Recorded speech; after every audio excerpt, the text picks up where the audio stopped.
Kita intro dulu.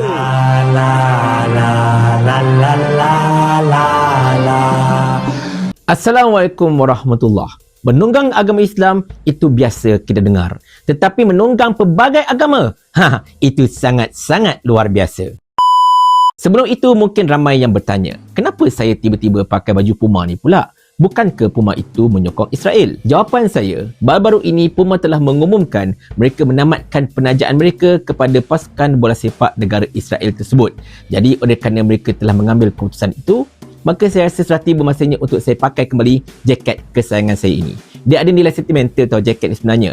Dipakai ketika saya mengalami kemalangan, ketika saya menguruskan jenazah ibu saya tahun lepas. Berbalik pada isu kita tuan-tuan dan puan-puan sekalian, iaitu saya nak menceritakan kembali kepada anda tentang kisah Ashabul Kahfi yang menjadi kontroversi akibat daripada ucapan Perdana Menteri pada minggu lepas. Di mana antara argumen saya dalam video-video saya berkenaan dengan isu itu ialah Perdana Menteri quote Bible untuk menceritakan kepada kaki tangan awam berkenaan dengan kisah Ashabul Kahfi, dan benda itu yang menjadi premis bantahan saya, dan benda-benda lain itu lebih kepada sekadar perbahasan-perbahasan yang saya rasa banyak berlaku perbezaan pandangan antara pelbagai pihak. Tetapi yang bab quote Bible itu memang saya tidak boleh berkompromi. Tidak ada keperluan bagi Perdana Menteri untuk quote Bible kepada para penjawat awam ataupun menyamakan kisah Ashabul Kahfi dan Al-Quran dengan kisah yang konon-kononnya ada dalam Bible. Itu yang menjadi asas kepada argumen saya dalam video-video saya, kalau anda perasan lah. Tetapi persoalannya, betul ke kisah Ashabul Kahfi ini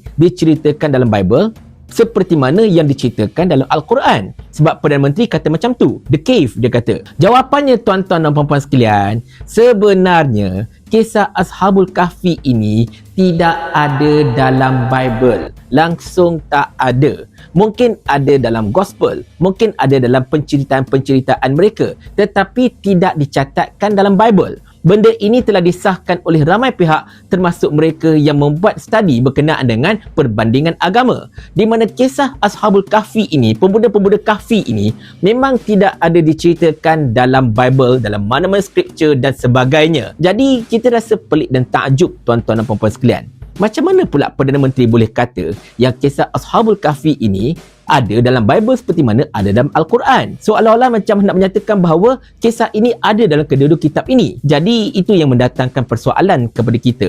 Satu, apakah keperluan untuk dia quote Bible kepada penjawat awam? Dan kedua, kenapakah dia melakukan satu perkara yang saya kira tak tepat sebenarnya, iaitu menyatakan kisah Ashabul Kahfi ini ada dalam Bible, sedangkan benda itu tidak ada. Kalau anda rasa saya berbohong, anda tengok komen yang saya sertakan ini.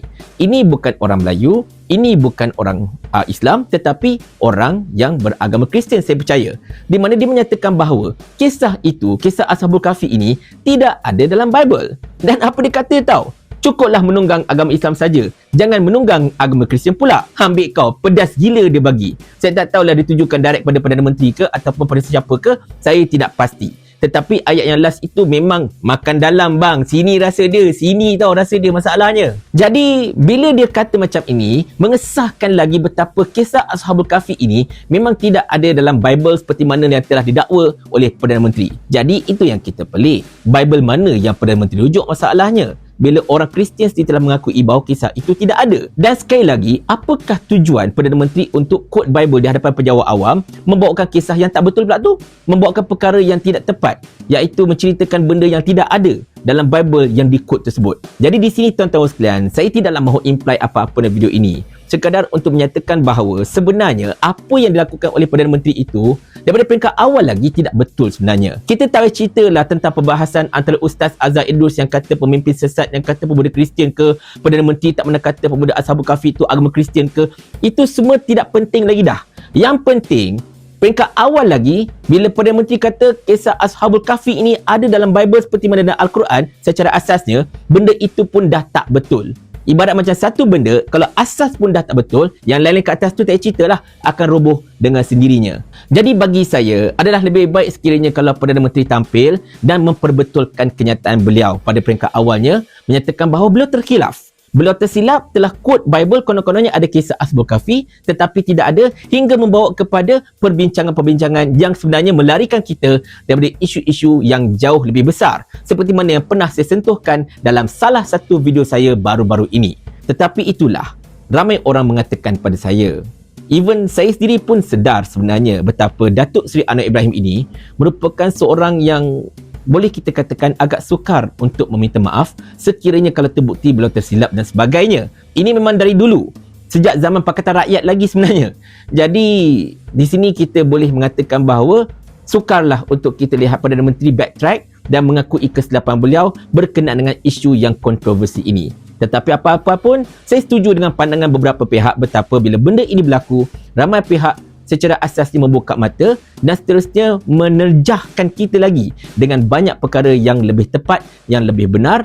Dan of course lah benda ini, kalau kita nak spin lah ayat Perdana Menteri ini kan, mengundang kepada banyak perbahasan-perbahasan tentang satu perkara yang konon-kononnya kita take for granted sekian lama. Tapi itu pun tak berapa tepat. Sebab apa? Sebab Allah dah ingatkan kita awal-awal dalam ayat ke-22 surah Al-Kahfi. Janganlah kamu berbahas berkenaan dengan perkara ini dan janganlah kamu pula meminta penjelasan daripada mereka yang dikatakan ada cerita mengenainya. Jadi Allah dah ingatkan kita perkara itu, kita pun sami'na wa ata'na, kita patuh pada perintah Allah, kita taat pada apa yang Allah sebutkan. Dan yang paling penting sekali tuan-tuan sekalian, saya harapkan kepada anak-anak papa seperti mak bedak dan sebagainya, tak payahlah anda hendak menjadi ustazah-ustaz jadi-jadian, hendak mensyarahkan konon-kononnya hendak hentam Ustaz Zaidus dan sebagainya. Tak payah nak bahas benda ni pun.